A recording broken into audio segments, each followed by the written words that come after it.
Gigantes Podcast. Baloncesto hablado.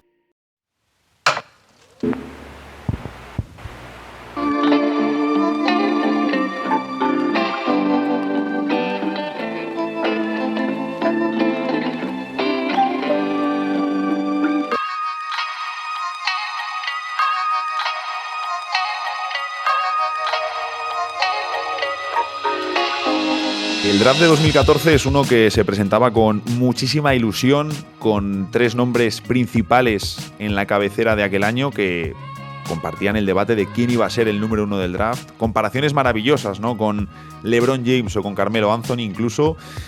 Luego es un draft, Sergio, que no ha terminado siendo tan potente y que de hecho el mejor jugador no está ni siquiera en la primera ronda. Hoy tenemos por delante, creo que un ejercicio muy interesante como es un redraft. Muy buenas, Nacho, bienvenidos y bienvenidas aquí a NBA House en Gigantes Podcast. Y has hecho un tremendo spoiler de quién es el mejor jugador de este draft de 2014, pero bueno, más o menos lo has dejado un poco entrever para... Es mucho spoiler. No es mucho spoiler, está bastante claro. Pero sí, te recojo el guante porque yo recuerdo que ese draft de 2014, esa previa de todo lo que parecía que iba a ser, que venían estrellones, venían jugadores llamados a cambiar completamente el baloncesto. Y la verdad es que sí, pero no de la manera que lo esperábamos o no con los nombres que teníamos encima de la mesa en ese momento. Sí, porque más allá de los tres gigantes, ¿no?, que dominaban la conversación, Joel Embiid, Andrew Wiggins y Jabari Parker, que también ahora hablaremos de ellos, se hablaba mucho de otra serie de jugadores, ¿no?, que llegaban, algunos con muy buena carrera desde el college, desde la NCAA. Teníamos, por ejemplo, Julius Randle, teníamos Aaron Gordon, pero bueno, Marcus Smart, que son jugadores que sí que nos suenan más o que llegaban siendo figuras muy prometedoras, pero podemos hablar, por ejemplo, de otros jugadores como Noah Vonleh, Tyler Ennis, jugadores que han tenido más problemas luego para trasladar su juego a la NBA. Doug McDermott, Sergio, que llegaba como uno de los grandes anotadores de la historia de la NCAA. Hubo un traspaso muy interesante por él en el draft y luego no terminó de replicar o no terminó de conseguir el que se esperaba. Así que es un draft que llegaba, como decíamos, con mucho hype, pero muchos jugadores, tengo la sensación, de esa mitad de primera ronda no terminaron de darle la profundidad que quizá necesitaba este draft. Claro, es que para que la gente lo tenga en cuenta, este draft, vamos a repasar rápidamente y ya empezamos con cómo sería nuestro redraft. Vamos a ver cuáles fueron, las selecciones de lotería, porque aquí a más de uno se le va a caer la careta. Empezamos por abajo, que es con el 14, los Phoenix Suns eligieron a TJ Warren, una buena elección. Seguidamente, Minnesota Timberwolves eligió a Zach LaVine, que puede considerarse incluso un robo del draft por lo bajo que estaba en ese punto. En el 12, Orlando Magic, que acabó en Filadelfia, eligieron a Dario Saric, que era una de las grandísimas estrellas de Europa, venía del Efes, venía de ser uno de los nombres más importantes de ese momento en la NBA. Luego, Doug McDermott, por parte de Denver Nuggets, traspasado a Chicago Bulls. En el 10, Elfrid Payton, que fue al traspaso de Dario Saric. Noah Vonleh, que lo mencionabas, horroroso el draft que hicieron los Charlotte Hornets, como siempre, en esa ocasión. En el 8, el mejor nombre que venía desde college para este tipo de perfiles, que era Nick Stauskas, que parecía que iba a comerse el mundo, y al final acabó en Europa y en China. En el 7, Julius Randle, que si te acuerdas cayó bastante, creo que fue por una lesión que tuvo final de temporada. En el 6, Boston eligió a Marcus Smart, una gran elección. Al 5, Dante Exum, que vueltas ha dado la vida, que lo eligieron los Utah Jazz, que parecía otro, que venía a ser un jugador revolucionario y por las lesiones pues no pudo serlo. Al 4 ya entramos en lo interesante, Aaron Gordon por Orlando Magic. En el 3, Joel Embiid, que venía de un único año en Kentucky. En el 2, Jabari Parker por Milwaukee Bucks. Y en el 1, Cleveland Cavaliers, Andrew Wiggins, traspasado después a Minnesota Timberwolves en ese intercambio con Kevin Love. Quiero recordar, por ejemplo, que porque lo decíamos, ¿no?, que Doug McDermott fue elegido con ese número 11 del draft y fue traspasado. Fíjate lo que dieron a cambio los Chicago Bulls, porque es que dieron la elección número 16, que era Yusuf Nurkic, y la elección número 19, que era Gary Harris. Es decir, Denver sacó auténtico oro vendiendo el pick de McDermott a los Bulls, una elección que a Chicago luego no le funcionó, y de hecho el mejor baloncesto de McDermott no lo ha jugado en Chicago en su carrera en NBA. Luego, aunque es cierto que Yusuf Nurkic y Gary Harris, Nurkic por la presencia de Jokic y Gary Harris porque terminó traspasado, pero sí que son dos jugadores que han hecho más carrera en NBA y yo creo que, sobre todo, que son más adaptables a un quinteto titular que quiera ganar o lo han sido en su carrera que McDermott, ahí por añadirlo como detalle. Pues que McDermott, o sea, tanto McDermott como Nick Stauskas venían con un cartel en ese año, que tú te acuerdas, sobre todo McDermott, que venía de ser súper importante en NCAA. Te recuerdo de esos estrenos de pretemporada de 2014-2015 que Doug McDermott me mete una canasta sobre la bocina de estos partidos random de inicio de curso, que dices, bueno, este chaval puede ser un gran jugador como tirador en una época en la que empezaba a crecer ese volumen de lanzamientos exteriores, pero claro, se le acabó comiendo, que es uno de los peores defensores que ha pasado por los últimos años en la NBA en términos de jugadores exteriores. De hecho, yo creo que a día de hoy sigue siendo muy útil como jugador ofensivo, ¿no? En el sentido de, oye, pues para un contender, para temporada regular te es muy valioso. Luego en playoffs va a tener más problemas y lo hemos visto, por ejemplo, este año cuando los Pacers, que se hicieron con él la mitad de temporada desde San Antonio, le meten en algún momento contra Boston Celtics porque se les habían caído jugadores por lesión a lo largo de la postemporada.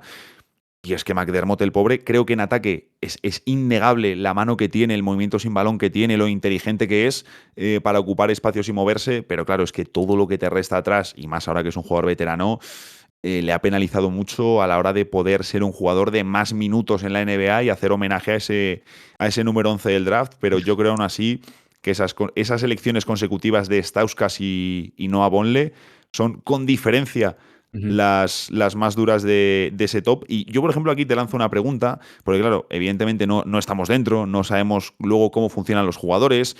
A mí, por ejemplo, sí que me contaron que Dragan Bender dejó muy malas sensaciones en Phoenix por su trabajo, por su ética, etcétera, etcétera. Pero claro, en casos como estos, Stauskas, o sobre todo Vonleh, que yo sí que pensaba que era un jugador más preparado para hacerlo bien en la NBA, luego no pasó de jugador de rol. ¿Hasta qué punto es aquí culpa de la franquicia? Porque claro, hablamos de franquicias como Sacramento y Charlotte que no destacaban precisamente por hacerlo bien con todos sus jóvenes. ¿Hasta qué punto es? Y Phoenix es otro ejemplo en esos años de Bender, Marcus Chris, Josh Jackson, etcétera, etcétera. ¿Hasta qué punto es culpa de la franquicia y hasta qué punto es culpa del jugador, que es un chaval en muchos casos de 20 años? Yo creo que yo aquí siempre pongo la responsabilidad, no la culpa, en la franquicia, porque es quien toma la decisión. El jugador es el que es. Al jugador no lo puedes cambiar ni le puedes exigir que se convierta de la noche a la mañana en Michael Jordan, o en este caso, cuando estamos hablando de tiradores en Ray Allen. El problema ahí es valorar el talento. Y esto ocurre mucho si lo tienes en cuenta con los mocks. Mucha gente dice, bueno, este viene proyectado entre el top 5, top 6, de tal. Y luego la realidad es que, como todo el mundo repite lo mismo, porque nadie tiene la perspectiva que puede tener un scout o alguien que se dedica profesionalmente a analizar a los jugadores universitarios e internacionales, claro, te encuentras con un Nick Stauskas, con un Noah Vonleh, con un Elfrid Payton, que parecía que sí, pero porque lo único que has visto de ellos es college. Claro, aquí hay que tener una visión mucho más abierta. En ese sentido, yo sí que pongo más la atención en las franquicias que en los jugadores, porque claro, a Nick Stauskas, que venía a ser súper importante en Michigan, venía a hacer 2 años completos en NCAA, pasa a ser un jugador más. Y muchos de ellos se acaban perdiendo por este paso tan importante de ser cabeza de león, no, perdón, es cabeza de ratón a cola de león, que es en el caso de lo que ocurre en NBA. Sí, yo ahí estoy muy de acuerdo contigo en que hay que mirar siempre primero al equipo, ¿no? Que hablamos de tal, es que qué pedazo de pufo del draft. Bueno, perdóname, vamos a mirar esa franquicia que ha hecho en los 5 años anteriores y 5 años posteriores a esa elección. Mira todas las elecciones y si solo hay 2 o 3 que han sobrevivido, quizá eran porque eran superhombres o tenían algo muy especial, ¿no? Que les ha permitido superar a una franquicia que estaba perdida de rumbo, ¿no? Pero bueno, yo ahí estoy muy de acuerdo contigo en que tendemos a mirar a los jugadores y hay que responsabilizar más a las franquicias del trabajo que hacen. ¿Quieres que empecemos con el redraft? Vamos Sí, con ello. por supuesto. Bueno, vamos a hacer el top 10, vamos a hacer las 10 primeras selecciones. Estábamos comentando ya un poco fuera de micro un par de casos que eran llamativos, pero yo en este caso, para cerrar mi top, lo he tenido bastante claro. Y en el número 10, aunque quería poner a TJ Warren, que es un jugador que me encanta porque ha jugado en mis Suns, que estéticamente me ha parecido una luz de mis favoritos, TJ Warren, con ese tiro de media distancia cuando llegó a la liga. Creo que las lesiones y el haberse perdido luego después, sobre todo en la parte de Indiana, que le vimos a un gran nivel, creo que eso le baja y al que meto, aunque es cierto que al mismo tiempo llegó un poquito más tarde a la liga porque estaba en Europa, meto en el pick número 10 a Bogdan Bogdanovic. Es que yo tenía el mismo. O sea, yo tenía el mismo por razones bastante similares, porque Bogdan Bogdanovic al final se ha convertido en un sexto hombre muy bueno. Estamos hablando de los mejores jugadores del baloncesto europeo. Y claro, aunque hemos visto en equipos menores como han sido Sacramento Kings, como ha sido Atlanta Hawks en estos últimos años, a mí me parece un extraordinario anotador. Veremos si acaba saliendo traspasado en esta reconstrucción que está haciendo ahora mismo Atlanta. Pero claro, por no repetirme, yo voy a poner aquí a Jusuf Nurkic, pero simplemente por darte otro ángulo, por darte otro jugador que me parece un pivot bastante sólido, limitado a nivel defensivo, pero que a nivel de ataque lo hemos visto a muy buen nivel en Portland Trail Blazers a lo largo de los últimos años. Y ojo, porque veremos en qué acaban en tus Phoenix Suns, a ver si consigue convertirse en ese interior solvente y sólido que necesitan tanto el equipo, pero que con el paso del tiempo yo creo que se ha sentado bastante en esa zona alta de la liga, de los que son titulares constantes, que yo creo que es bastante para lo que puedes pedir, digamos, en un hipotético pick 10 del draft. Y no, y Nurkic al final, quizá por haber estado en unos Blazers que no han terminado de ser del todo competitivos, no siempre ha recibido todos los elogios que debería, pero Nurkic también por las lesiones, que es un jugador al que justo el año que ha jugado en Phoenix no se ha lesionado, pero bueno, un jugador que ha tenido bastantes problemas para poder estar en ocasiones sobre la cancha, pero a nivel de inteligencia, también de capacidad de pase, que se suele hablar menos de eso, creo que es de los mejores pivots de toda la liga, así que creo que es una muy apropiada 10ª elección. Para el 9, que aquí estaba diciendo, ostras, no sé si subirle más o si subirle menos, he tenido mis dudas, pero en el puesto número 9 me he quedado con Jerami Grant, ¿no? Que al final es uno de los mejores jugadores que nos encontramos en este draft. Pick 39 fue segunda ronda. Es cierto que es un jugador que ha tardado en explotar, que le vimos como complemento en equipos como Oklahoma, como Filadelfia, como Denver Nuggets sobre todo, y luego ya en Detroit Pistons y en Portland como un jugador más importante, y al que Sergio, yo soy muy de Jerami Grant, sigo con la espinita de que le podamos ver, ojalá la próxima temporada, en un contender, ¿no? Recuperando, siguiendo teniendo un papel importante, por supuesto, pero que no sea la primera o segunda opción, sino la tercera o cuarta de un equipo competitivo. Yo a Jerami Grant lo tengo un poquito más arriba en mi draft, en mi redraft de este 2014, pero luego lo analizaré en mi caso. Yo aquí he puesto a Clint Capela, que ha pasado bastante inadvertido por haber acabado finalmente en los Hawks, pero fue una elección número 25 de la segunda ronda. O sea, casi al final los Houston Rockets se hicieron con el suizo, y yo creo que ha sido uno de los interiores más sólidos, más constantes y que mejor rendimiento ha dado tanto en ataque como en defensa. Recuerda en el año 2020 que parecía que iba a ser como el jugador que terminase de elevar a Trae Young en ataque. No, hemos visto que eso ha sido un poco diferente porque la carrera del base ha sido un poco complicada, pero claro, a mí para una elección 9 del draft me parece que Clint Capela es un jugador muy interesante. Y ojo al dato que te traigo. Clint Capela es el segundo jugador de todo este draft con más winsers, que es como una métrica que valora el impacto de un jugador dentro de su contexto. O sea, por delante solamente está Nikola Jokic. O sea, estamos hablando de un jugador que, claro, ha jugado para Houston Rockets, ha jugado para Atlanta Hawks, o sea, tiene mejor porcentaje en ese sentido que Joel Embiid, que Julius Randle. Y seguro que no me aciertas quién es el cuarto, porque te va a sorprender muchísimo. El cuarto de este draft.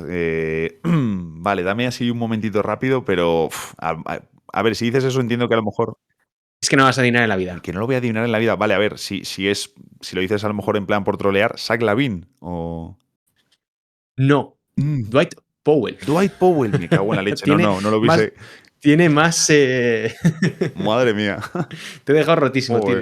Tiene más winsers que Zach LaVine, que Marcus Smart, que Jerami Grant. O sea, una locura.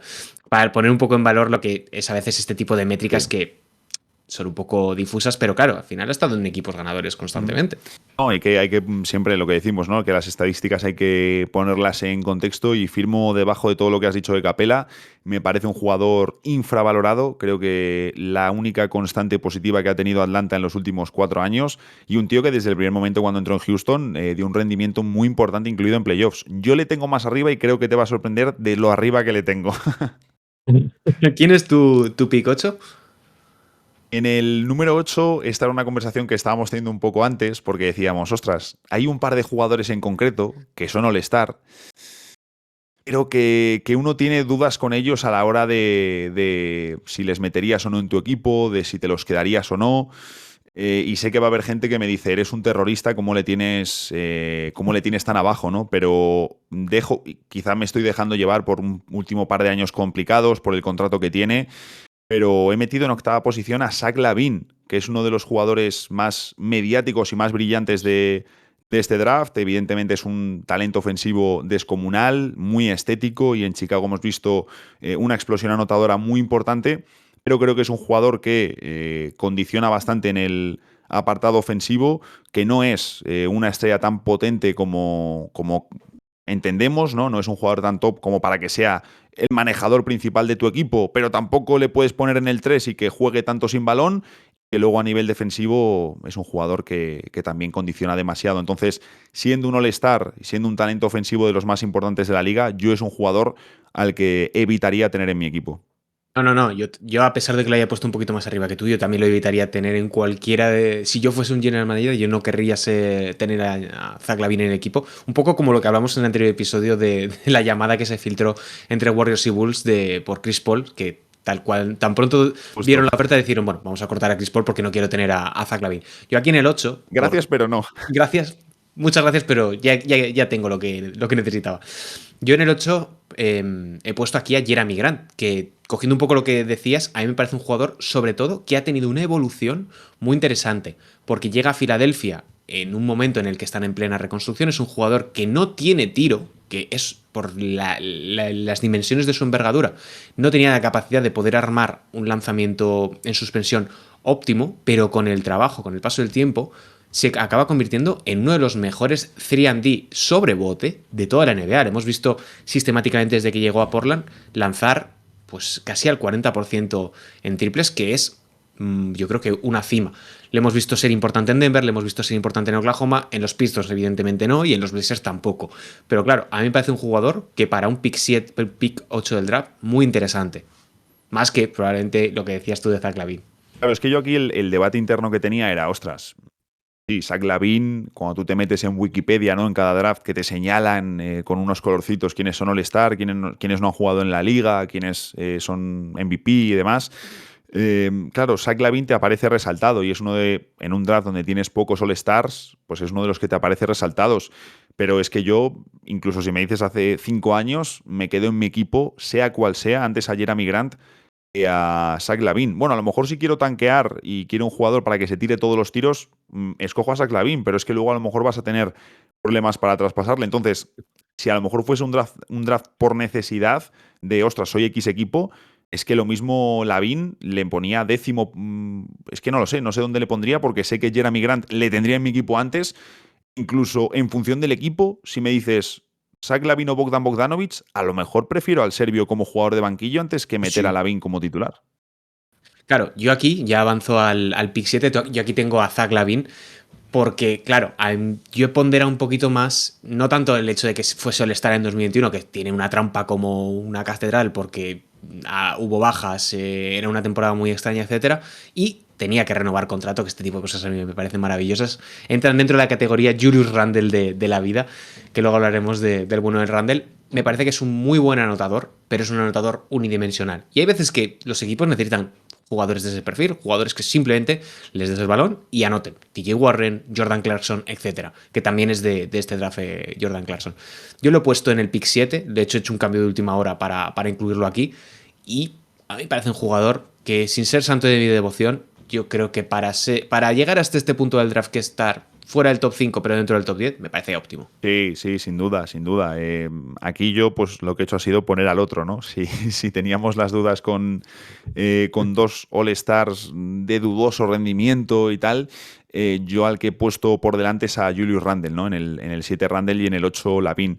Sí que tengo la sensación de que Randle puede ser mucho mejor jugador que LaVine, por el perfil que tiene, por ser un 4 de semejante potencia, porque al final Randle sí que es uno de esos jugadores que dices, es muy claro que su posición es la de 4, y es donde mejor rendimiento puede sacar. Y siempre he visto en Randle un jugador que cuando es inteligente, que cuando ataca al aro, también es un jugador que ha tardado en convertirse en el talento all-star que es hoy en día en los Knicks, siguiendo esa evolución de Lakers, de Pelicans y ahora en Nueva York. Pero sí que tengo la sensación de que Randle, Sergio, se desvía un poco en el momento que firma ese contrato por el máximo con los Knicks, que luego han salido incluso informaciones de que él sentía, ¿no?, que tenía que demostrar que era la estrella y para eso le veíamos realizar tiros que no había realizado tanto en su carrera, ¿no? Ponerse a lanzar mucho desde media distancia sobre bote en vez de atacar el aro, que es lo mejor que tiene. Entonces yo creo que Randle sí que es más diferencial que Lavin, sí que me deja muchas dudas, obviamente, luego de cara a playoffs, pero creo que es un jugador que ha demostrado que es más fácil ganar con él y que tiene más posibilidades de ser un jugador diferencial en la NBA. Yo ya te digo, lo tengo ahora en mi pick 6 por ir avanzando un poco la conversación. Se le han dado muchos palos a Julius Randle, muchas veces merecidos, pero estamos hablando de un jugador que progresivamente ha sabido evolucionar, ha sabido encontrar su espacio, que no ha sido fácil porque en esos Knicks era difícil conseguir ser importante de manera consistente. Y otro punto que me parece fundamental, y es que Julius Randle llegó a la NBA 10 años tarde, porque si este jugador, este perfil, este 4 tan versátil, tan rápido, capaz de jugar por fuera y por dentro y al poste bajo, hubiera llegado, ponte, en el año 2007, en el año 2008, estaríamos hablando de uno de los mejores jugadores de la competición, independientemente de si tirase triples, si defendiese más o mejor, o si se tirase todas de manera muy forzada. Si Julius Randle llega 10 años antes a la NBA, estamos hablando de un pepino como jugador, o sea, sería un estrellón. Le pasa lo mismo que al pobre Jahlil Okafor. Sí, sí. Además es que me imagino, ¿no?, a Randle perfectamente batallando con los Garnett, con los Tim Duncan y compañía en ese puesto de 4. Es un jugador muy potente y que si se aplica puede verdaderamente parar físicamente a muchos jugadores y poner en compromisos a muchos en ataque. Es uno de los más potentes, sin duda, cuando va de camino al aro con el martillo, que es un animal a mí, Randle. Por un lado, es un jugador con el que tengo una relación de amor-odio, Randle, no lo voy a negar. Y en el pick 6, que es donde tú tenías a Randle, yo aquí he metido a Marcus Smart, que debo decir no soy un gran fan de Smart a nivel ofensivo. Obviamente ha progresado mucho en Boston, tanto con el tiro como en su toma de decisiones, pero el problema que yo tengo con Smart es, y creo que los Celtics era el problema que tenían y que también por eso le traspasaron y buscaron otro base, muchísimo en defensa. Obviamente ahí es uno de los mejores bases defensivos de toda la historia de la NBA y del baloncesto. Es un jugador súper diferencial, incluso con su flopping y con su acting, que ahí también es uno de los mejores. Toda esa parte es indiscutible, toda la parte de liderazgo, de lo que no se ve y no se refleja en la estadística, pero es cierto que a nivel ofensivo, con su toma de decisiones, con las pérdidas, con lo irregular que es con el tiro, sí que me deja bastantes más dudas, Sergio, al estar en una posición en la que es manejador, pero no es tan buen tirador como para ponerle en parado siempre, aunque te ves obligado a ello. Entonces, sí que es un poco el conflicto que tengo con Smart, ¿no? Que a nivel ofensivo me cuesta un poquito ahí ponerle entre el manejador, la estrella y tal de tu equipo, pero evidentemente es un jugador que te ayuda a ganar y eso siempre hay que valorarlo. Es un jugador ganador a pesar de que sea, y claro, como a los fans de los Celtics les gusta mucho esto, es un jugador mopa. Es un jugador que ve balón en el suelo y se tira, pero yo te diría que muchas veces solamente cuando juega de titular, que lo hemos visto en muchos otros casos que... Perdón, cuando juega de titular, no, perdón, cuando juega en casa, para que los aficionados pues En casa, ¿no? se vengan Sí, arriba, sí. etcétera. Claro, tendrás que hacerlo también en Charlotte Hornets y probablemente ahora me venga a decir algún aficionado de los Celtics que también lo ha hecho. Sí, bueno, para casos concretos siempre podemos encontrar excepciones. Yo a Marcus Smart lo tengo un poquito más arriba en mi draft y en el 5 yo tengo aquí al que fue número 1, que fue Andrew Wiggins, que parecía que venía a comerse el mundo, que hasta Drake le hizo una canción y al final el pobre Andrew Wiggins... Yo creo que por una cuestión de que nunca fue capaz de superar esas expectativas que tenían con él, que venía a ser un jugador, recordemos, llamado a cambiar el baloncesto porque venía con mucha fuerza desde Canadá, fue uno de los grandes recruits de la generación de 2013, de la clase de 2013 en NCAA, pero claro, nunca terminó de dar ese paso adelante en ataque, nunca consiguió trasladar ese físico a la NBA y claro, le vimos como un pick muy bestia en 2022 de 4 meses, en donde fue All-Star y campeón de la NBA siendo crucial como segundo mejor jugador de esos Warriors, pero ya, para de contar, porque el pobre hombre pues ha sido titular, pero no ha terminado de ser esa estrella. Incluso, como decíamos con Zach LaVine, su All-Star es trampa, porque casi fue impulsado por los K-Poppers en esa votación popular. Pues mira, yo aprovecho que has sacado a Wiggins, yo le tengo un puesto más arriba, tengo a Wiggins en el 3 y a Aaron Gordon en el 4, pero por cogerle el guante con lo de Wiggins, tengo la sensación de que al final con Wiggins y con Gordon pasa algo similar. Evidentemente el hype que había con Wiggins antes del draft era muchísimo más descomunal. Había mucho con Gordon, todo hay que decirlo. Venía de Arizona, pero venía sobre todo con unos mixtapes de high school súper virales, que era un jugador, cómo puede tener ese manejo y esa capacidad anotadora con el tamaño que tiene.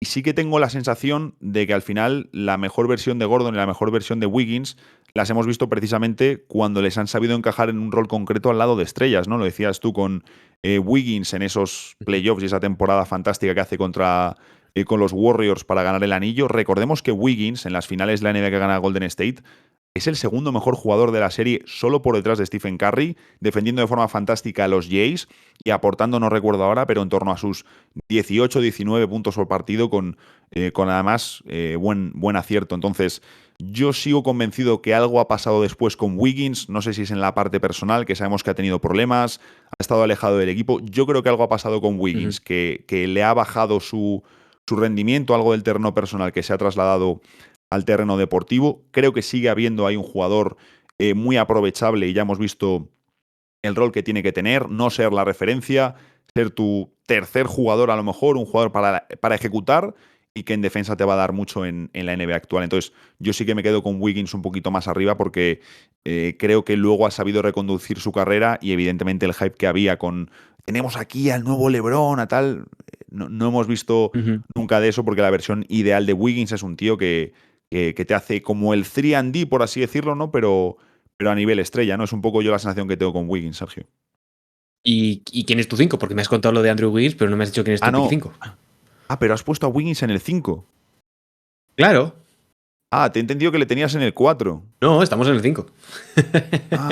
Bueno, me he liado yo aquí, la he liado de narices. Bueno, pues en el 5, vale, en el 5 es la que. Pues me he liado yo de narices. Bueno, he hecho ya aquí el. En el 5 te va a sorprender seguro. Tengo a Clint Capela, ya le has analizado antes. Claro, lo has analizado antes. Muy de acuerdo. Sí, muy de acuerdo con todo lo que has dicho y simplemente señalar que le veo como uno de los pivots más infravalorados de la liga desde que llegó y creo que conseguir un perfil así con ese rendimiento es complicado. Yo, por coincidir, yo lo he puesto más abajo por una cuestión de que valoro más a otros jugadores. Y en el 4 me habías dicho que tenías a Aaron Gordon, ¿no? Porque yo aquí tengo a Marcus Smart, que me parece, como decías, un jugador extraordinario en lo defensivo, que se ha venido muy arriba muchas veces como atacante, que quizás si hubiese sido un poco menos motivado a nivel ofensivo, hubiese sido un mejor jugador dentro de Boston, pero creo que también las circunstancias le llevaron a ello. Y ya si quieres pasamos a ese pick 3, que yo, por ejemplo, aquí tengo a Aaron Gordon, que me parece el mejor jugador dentro de los mortales de esta clase, un jugador brillante a nivel defensivo, brillante en el juego sin balón y que en muchas ocasiones se le ha demandado algo que no estaba preparado para hacer, que era ser anotador como vimos en Orlando Magic. Pero como tercera espada, como un jugador de equilibrador de rotaciones, es brillante. Sí, y además le hemos visto crecer mucho también con el balón en las manos, como manejador. Le hemos visto... Bueno, en general es que lo que le ha dado Gordon a Denver es una barbaridad, ¿no? Y aquí veamos un poco el tema que comentaba yo antes de los contextos de cada jugador. Wiggins en Minnesota decepcionó muchísimo. Estoy seguro que a él mismo fue el primero que se decepcionó por ver que no le daba para ser una estrella, que él no está construido para ser la referencia de un equipo, pero luego le insertas en un equipo que necesita un alero atlético, defensivo y tal, y lo hace muy bien en Golden State. De hecho, por perfil es el alero que siguen necesitando, pero que por lo que sea no ha vuelto a recuperar ese nivel. Y Gordon, lo que tú decías, ¿no? En Orlando le demandaron demasiado y le veíamos muy anotando más, pero siendo menos eficiente. Y en Denver destapando su mejor versión al lado de Jokic, un jugador fantástico que metería siempre en mi equipo. Y que, por ejemplo, Sergio, al igual que está Derrick White en el Team USA para los juegos, Gordon es un jugador que si a mí se me cayese de repente Kawhi por lesión, me lo intentaría llevar porque estoy seguro que es el típico jugador estrella que necesitas al lado de estrellas para hacer un rol de trabajo sucio y que seguro que en FIBA vendría muy bien. Es el Andrew Iguodala de esta generación. O sea, es el jugador que maximiza todo, que equilibra todo y además es súper inteligente. Lo que no sé si le conseguiríamos convencer para que dejase Málaga para irse con el Team USA, porque ya vimos que estuvo ahí el año pasado entrenando en Málaga a la vez que la selección estadounidense estaba también en Fuengirola. Bien Y bastones, sí. yo creo que no consiguieron, ¿eh? No, es que Málaga es buena ciudad para quedarse ahí. Entonces, si le tienen que mover a lo mejor a París, yo entiendo que se quede con Málaga, Sergio. Yo ahí, que voy mucho a Málaga cada verano, lo compro completamente. Entiendo que vamos a coincidir en el top 2, que aquí Sí, es yo lo creo que que no menos historia hay. tiene. Sí, no, yo creo que no tiene mucha duda. Yo en el 2 he puesto a Joel Embiid, pero casi no por desmerecer al camerunés estadounidense francés, esa retaila que tiene de nacionalidades, pero porque al fin y al cabo el mejor es Nikola Jokic y ya luego entramos en Jokic, Mm. pero Embiid creo que es un perfil que difícilmente podíamos esperar que acabase convirtiéndose en este pedazo de jugador a nivel individual, uno de los mayores talentos en el uno por uno de toda la historia de NBA, en su tamaño estoy hablando, de un jugador de 7 pies, que claro, pese a las lesiones, ha acabado siendo MVP, ha acabado siendo líder de una franquicia y cambiando en cierta medida el juego, porque estamos viendo una anomalía que es un pivot dirigiendo la ofensiva de un ataque a nivel anotador, no como creador ofensivo, que es lo que hablaremos después con Jokic. Sí, ¿no? Y yo creo que más allá de todas estas cuestiones de las que ya hemos hablado aquí, de oye, su traslado del juego a playoffs, yo creo que eso lo podemos dejar en este momento a un margen y alabar también a una figura que es, yo nunca he visto a un jugador de este tamaño tener tanto talento ofensivo para poder anotar con lanzamientos en media distancia, en situaciones que son muy poco habituales para un jugador de su tamaño. Sí que tengo la sensación de que es un jugador fuera de época, ¿no? Que a Embiid, incluso habiendo adaptado mucho sus skills y sus recursos, sí que tengo esa sensación, ¿no? Que Embiid es un jugador fuera de época, que le hubiese venido mucho mejor ser de los 2000 o de los 90 o de cualquier otra época antes que la actual, pero evidentemente es un jugador bárbaro, uno de los mejores de la NBA hoy en día, y que una parte de mí, aunque entiende el hate, le da pena, ¿no? Que un jugador que tuvo un inicio tan complicado de carrera, tantas lesiones, que parecía que no lo iba a conseguir, que hubo tanta polémica cuando recibe aquel primer contrato de los Sixers, cuando parecía que iba a ganar el Rookie del año sin haber jugado. Por un lado, siento lástima que un jugador que ha sufrido tanto y luego ha terminado convirtiéndose en MVP, que era algo que en su día pues nadie daba un duro por ello, que reciba tanto hate, ¿no? Es algo que Ujú. algo ahí que digo, ostras, bueno. Estoy de acuerdo porque al final él, digamos que es un poco personaje, es un poco fantasmilla en ese sentido, que le Sin duda. gusta incentivar ese tipo de cosas, es lo que tiene jugar en Filadelfia, pero claro, es que es un fuera de serie, es que es un tipo, yo creo que muy difícil para todo aquel que haya entrenado con jugadores grandes, ver a un jugador de 2'13 moverse así, con ese peso, con esa movilidad de pies, es algo espectacular, y ya por coincidir en nuestro pick 1 del draft, una elección número 41, que hay que decirlo, hay que tener esa visión que tuvieron Denver Nuggets. Nikola Jokic, que es el líder en puntos totales, en rebotes totales, en asistencias, el jugador con más wins, más value over replacement, o sea, todas las métricas, Jokic gana a todo el mundo. Y creo que es un jugador, ya entraría yo dentro, no sé cómo lo ves, Nacho, pero dentro de uno de los 25 mejores de toda la historia de la NBA, Que, es que Jokic no se baja de ese salón.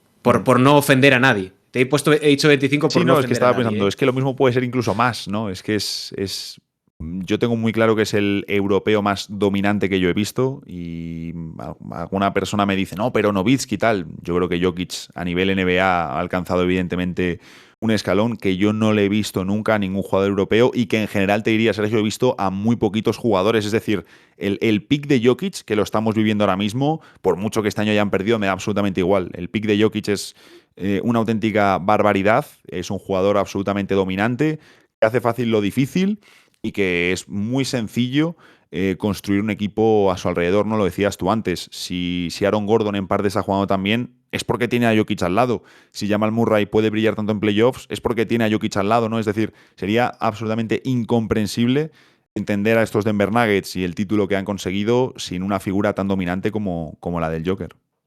Totalmente, y así ha quedado nuestro redraft del año 2014, que se cumple ahora justo el 10º aniversario de ese pedazo de draft que todo parecía que iba a cambiar la NBA. Inició además, si te das cuenta, un periodo de muchos años donde el draft tenía unos grandes nombres, tenía grandes estrellas, que en muchas ocasiones sí que ha terminado de convertirse en realidad, y otras, como ya veremos, hacemos más, si tenemos tiempo para hacer más episodios, todo lo contrario. Seguro que sacaremos más de estos porque siempre es divertido hacer este ejercicio, ¿no? De revisar los nombres, de recordar el hype que había, de llegar a cada edición, ver cómo han evolucionado, ¿no? Y al final te das cuenta de que la vida y el baloncesto lleva a cada uno por un sendero que realmente nunca sabes lo que va a suceder, y lo que se suele decir en la previa de la mayoría de jugadores, en la gran mayoría de casos, nunca suele ser lo que terminan siendo. Totalmente, aquí nos despedimos Sergio Rabinal y Nacho Losilla desde NBA House, aquí en Gigantes del Básquet. Recordad que tenéis más contenido como el Gigantes Daily, el Zona de Gigantes y evidentemente todo en nuestra página web y revista en papel. Un saludo y hasta la próxima.